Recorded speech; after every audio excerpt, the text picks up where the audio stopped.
Welcome back, everybody. We are on chapter 9, the golden chalice, which is the confirmation bias chapter. I wanted to start off by first saying hello, everybody. I hope you're having a great day. And so the first thing that came out to me on this start over again. The first thing that came out to me on this are the quotes in the beginning. And Laura, like I had asked you, don't they seem contradicting, right? So what I want to do is sort of go through that and then tie it into the missing page 90 in this chapter. This is something that, this is a chapter where it goes from 89 to 91. And then we'll talk about how that plays into this theme of the chapter. So at first glance, the two quotes seem pretty contradictory, but they're not. They're actually complementary, right? Complementary opposites. They sort of balance each other out. So the first quote is by Paul Broca. I'm saying that right. The least questioned assumptions are often the most questionable. Now, this is a warning against, blindly accepting ideas that feel obvious or comfortable. It's saying that the things you never think to question may be the very things that could lead you astray. So then we go into the second one, the second quote. It's William of Occam, or Occam's razor. The explanation requiring the fewest assumptions is most likely to be correct. One of my favorite quotes. So this is a guideline for choosing between competing explanations. When you do have multiple theories, the one that's simpler and doesn't depend on stacked speculation, tends to be the truer one. So in treasure hunter terms, if one solve requires 3 layers or of cipher coincidence and another one fits the text cleanly, then the simpler one is probably right. So, the first quote tells you question your assumptions, whereas the second one tells you once you've done that, favor the simplest explanation, right? So it makes sense. But they're not the contradictions. They're 2 stages in the same process of critical thinking. Why would JCB include both, even though they seem to conflict? Because chapter 9 is about confirmation bias, right? The human tendency to favor evidence that supports what we already believe. JCB is intentionally playing with that tension. He's showing us how if you don't question assumptions, you'll miss the truth. But if you question too much or layer on assumptions, to make your theory work, then you drift away from the truth as well. In essence, he's teaching you to walk a tightrope between skepticism and simplicity. The chapter structure mirrors that lesson. It tempts, the reader to overanalyze when also reminding them to strip away the excess. JCB's pairing the two isn't accidental. It's paradox with purpose. He's modeling how a real, treasure solver like ourselves challenge what everybody accepts, but doesn't replace it with wild theories. The irony, though, in this chapter teaches you that people often see what they expect to see. Most people, myself included in the beginning, didn't even notice that page 90 was missing. My brain sort of filled it in for me as I was going through, because I assumed that page numbers just go sequentially, which is a good idea of the confirmation bias. So this physical book, because I don't know if it's in the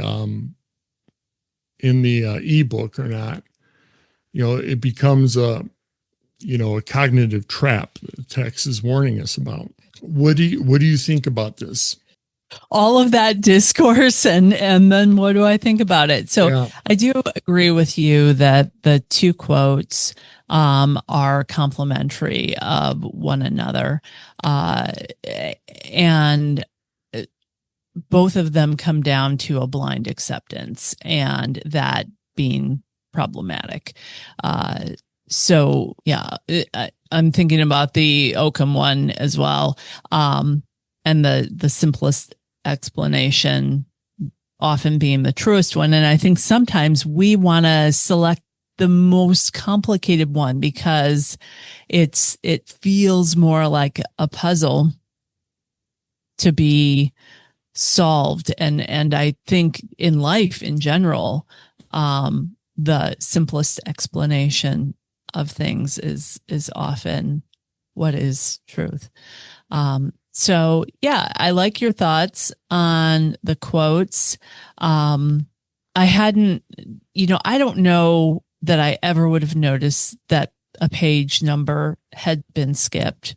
So is his explanation on that simply that it was just an oversight, an error, or does anyone have the thought that there may have been something strategic about it? Yeah, not to my knowledge has he even addressed this. I mean, obviously that was one of the first things that, when I first picked up his book, I didn't know what to expect. I never read a treasure hunting book before. And there's so much things for me to digest and to check and things. And everybody beat me to it seemed like, which is fine. I'm glad it saved me time from finding it. But as I read it over and over again, I mean, it's sort of lining up with the theme of the chapter. Now, this may not be the most popular explanation of what the missing 90 means, because I've heard countless things of what it could be, an angle Right. or a I-90 or things like that. And it very much well could be, right? I don't know. I just think it's a clever way of he did it in this chapter, right?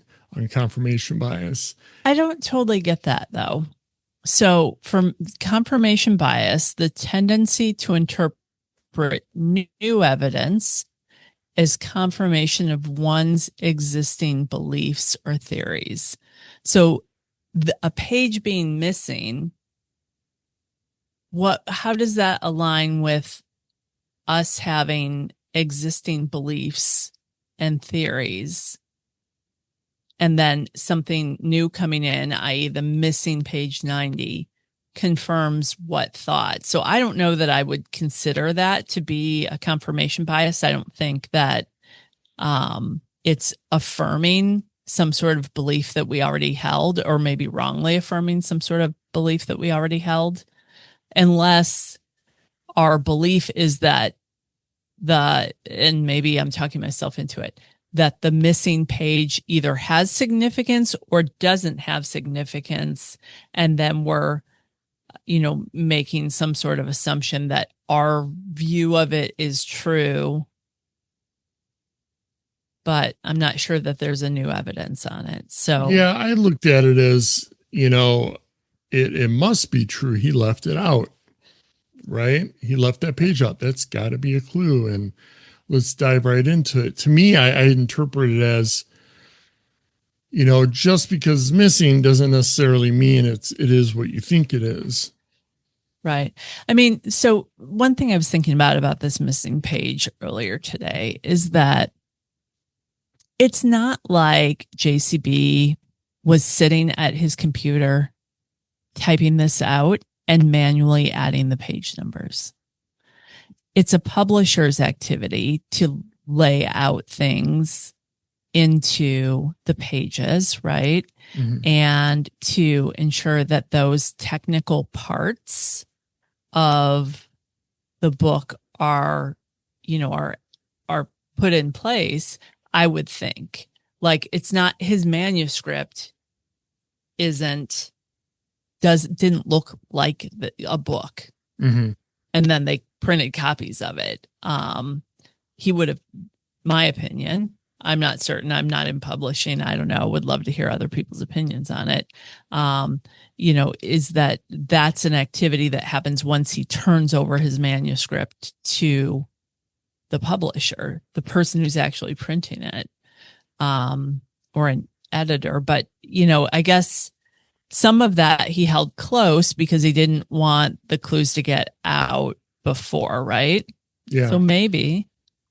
Yeah, I mean, it's honest. I do believe it is. It was intentional because it's still missing from the newer versions, and he said everything is been updated with the latest one, and I did see on the ebook that it is in fact missing. Yeah, I'm looking at it right I now. think it's intentional as well. So then it's just a matter of what is the clue. I personally think it was done on purpose, just to prove, to throw a little wrench in there, maybe possibly a red herring. Because of the nature of, now, if this was in any other chapter, I would probably lean the other way. Mm-hmm. And again, like, you could have your own opinion on that, and that's fine, but that's where I'm going with it. I'm marking that down. My notes is, it's, his way of, getting his point across in this chapter, cause as we read on, he sort of supports that. Yeah, I can see that. Mm-hmm. So what did you think about this rest of the story in here, the chapter? Yeah. So we have two kind of fun and interesting, stories. One of them is aligned with the piece of treasure that we see on page 86, which is this cup from early civilization in Peru. Chavan or Chavan people. I found the story of this, I don't know, temple structure to be so intriguing. Yeah. And there's a place where I was thinking about this at lunch, but I didn't want to bring it up until we were on the call. But so as he's describing the building, like, it is massive, and the Spanish explorers get there and they can't figure out how this civilization could have built this massive structure. And so this one report, he says in the book, if someone sends a report back that this was built by giants. And, you know where I'm going with this. So I promise you listeners that I'm a very level-headed, at least I want to think so, educated person who doesn't get sucked into conspiracy theories. Like, that's not my life. I just have not dwelt in that place. However, I think there are some mysteries in the ancient world that can cause us to wonder if there was some sort of intersection with, I don't know, a species that is not currently present. So I know that sounds like whack job, and I totally get it. And I own that, but I feel so embarrassed. But to take this theory a little bit further, like, we are seeing very reputable sources within our military right now talking about, the UAPs. Yeah. Did I say the right acronym there? Yeah, UAPs. It was changed from UFO. And so alien life, I don't know. But, I'm so intrigued by what some of the ancient cultures were able to build. The pyramids in Giza, we see pyramid type structures in other places in the world, like, in Central America. And, to hear about this amazingly large structure that they built so long ago. I mean, I've studied European history and, Mediterranean cultures a lot in my undergrad, and their, the things that they built and they created. And but we don't always think about kind of the Americas having a level of technology that was comparable to, say, the Egyptians or, the Romans or the Greeks. And so to hear about this, I thought was super intriguing. And the kind of religious fervor and the, them drinking this kind of psychedelic, drink that caused this experience, and the maze, the labyrinth, it really was an intriguing picture in my mind. So the way he tied that into confirmation bias was that the experience that these, ancient people had in entering this massive, overwhelming labyrinth and then taking this psychedelic that they drank, potentially in the cup that's in the treasure. And that they would have this experience that kind of reinforced that there was this deity that was, there present, or that was who they were worshiping. So their belief already in that deity, because it was passed down in their culture, was further reinforced by the fact that they then would go into this temple and have that great experience. So interesting for sure. Do you have any other thoughts on that aspect of the chapter? Yeah, I mean, it's almost like the people putting on the show behind the curtains knew what they're doing. I mean, they set up the place. They routed water so it would sound a certain way. It was like, and here, drink from this psychedelic, this hallucinogenic cup, right? Yeah. Because they knew I wouldn't be surprised if they knew all this was a sham anyway. It's like, we know how to control the people type thing. Sure. Or they could have believed it themselves. Not a lot was known from a scientific perspective on how psychedelics worked. The modern chemistry and things like that now. But can you imagine living in that time, not ever hearing about psychedelics, or, and you're drinking from this thinking this is a holy, thing you're doing. And next thing you know, you're going down you're having this trippy experience. Yeah. I mean, that could be, even in modern days doing that can be an experience, right? Yeah. Yeah. I've heard. So imagine being back in that time, not knowing a lot about anything, Yeah. So what I found interesting, and it's on page 92 in the second paragraph. I'll just read the beginning of the paragraph off. We know that Shavan people from both the highlands and lowlands travel hundreds of miles to Shavan de Hatar to present gifts and offerings and to engage in the temple's labyrinth. This is evidence that many ceremonies took place. He goes, our gold Shavan drinking vessel pictured above may have been used in one of these ceremonies. Well, we all know on page 92, it's not pictured above. Even on 91, it's not pictured there. It's pictured in the beginning of the chapter. On the left-hand side of the book. If you have it open, you have chapter 9 on the right-hand side, and you have the picture of the vessel on the left.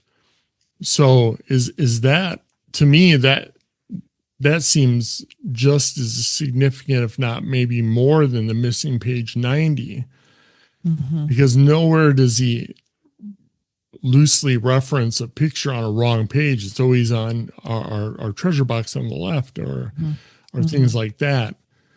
So, and there's nothing in the side, in the side of the margins that even say what the picture is. Usually there is, right? If even on page 91, there's not.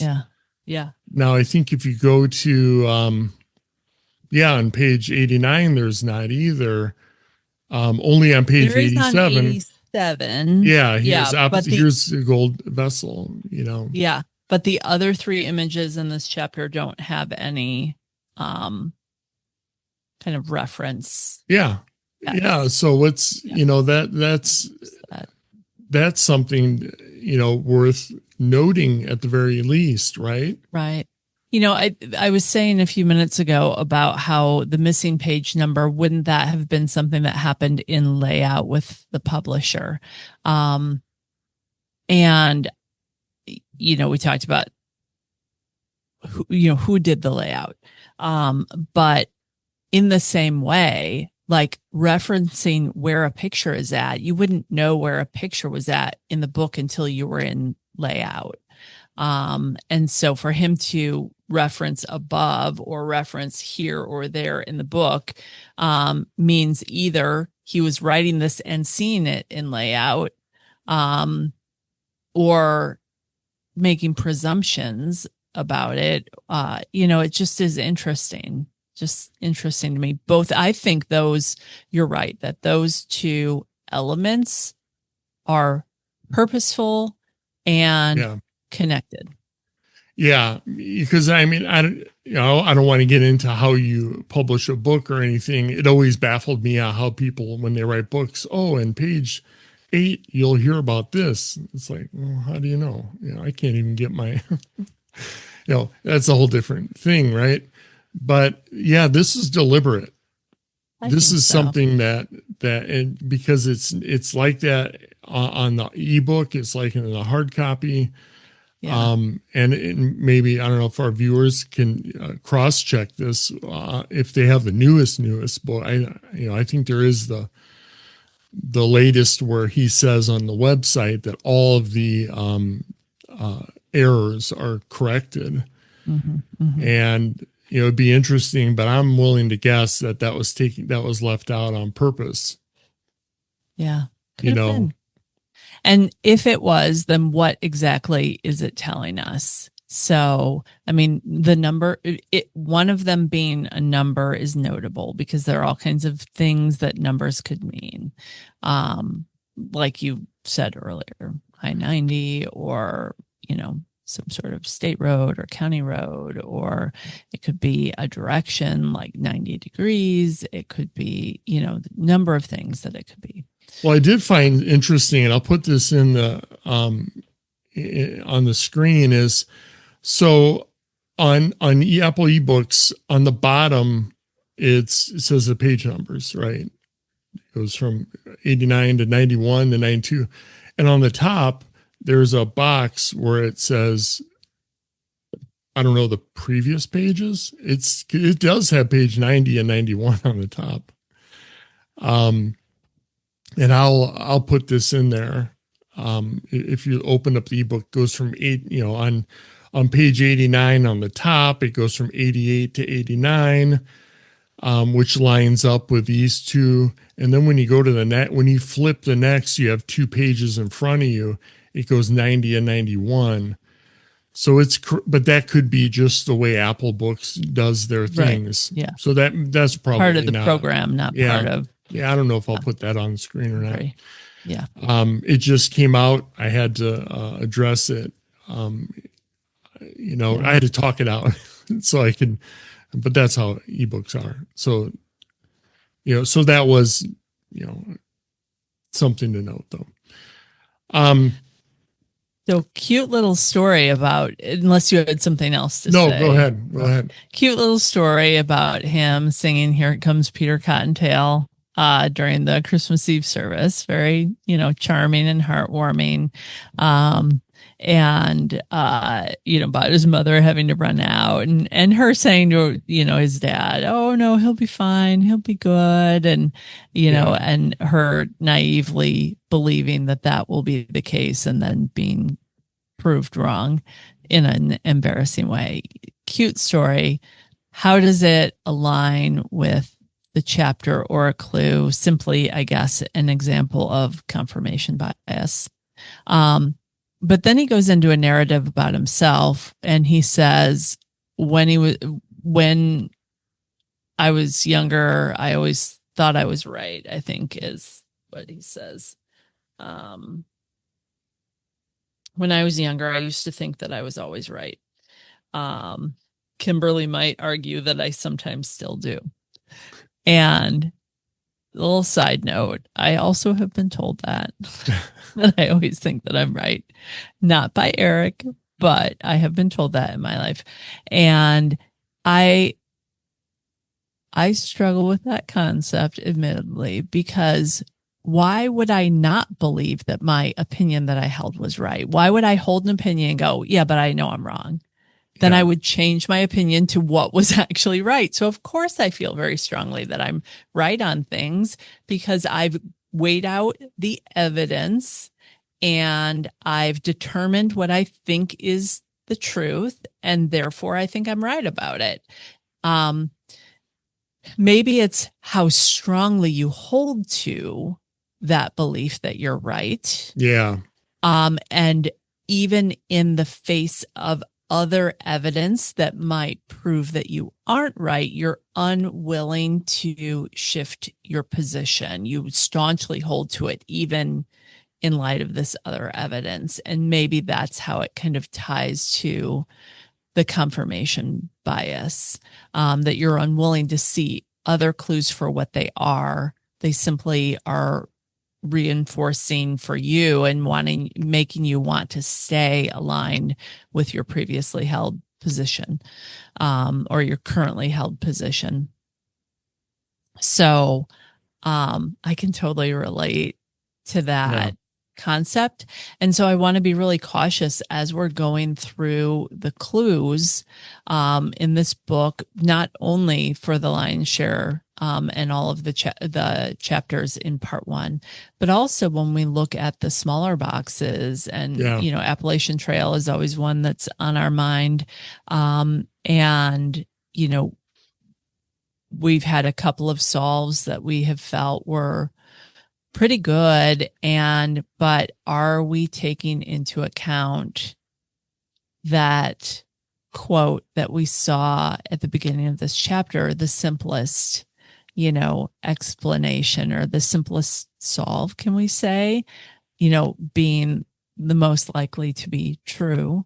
And so, that's definitely what I thought, what all went through my brain when I was reading him talking about himself being younger and always thinking that he was right. Yeah, I think we all do to an extent, though. It's the ability to pivot, right? But then you go into question yourself. Well, is everything I think confirmation bias, right? To me, that's just how my brain works. So, right. But then I saw, I don't know, maybe you can clarify this, but when I grew up, Here Comes Peter Cottontail, he doesn't say coming around the bunny trail, coming down the bunny trail. He's hopping down the bunny trail. So I don't know if that's just a version of it. We did sing hopping, yeah. So I don't know if that has anything to do with it. But that story did remind me of, is funny because his mom thought, oh, he's going to do good. We'll take him to church. And then it didn't happen. I can say this now because rest her soul, my grandma has passed. She was sick on Christmas once and she said, no, I'm not going to miss it. We have family in town. We're going to go. We went and she threw up. Oh. Yeah. I felt so bad for her. Yeah. Yeah, that's pretty embarrassing. Yeah. Yeah. I also had a fun Christmas Eve candlelight story with a good friend of mine. We all had little kids at the time where it got all, my 3, her 3, and someone's hair accidentally got lit on fire with the candles. That's brutal. It was brutal. Yeah, it was quickly dealt with, but it was scary in the moment.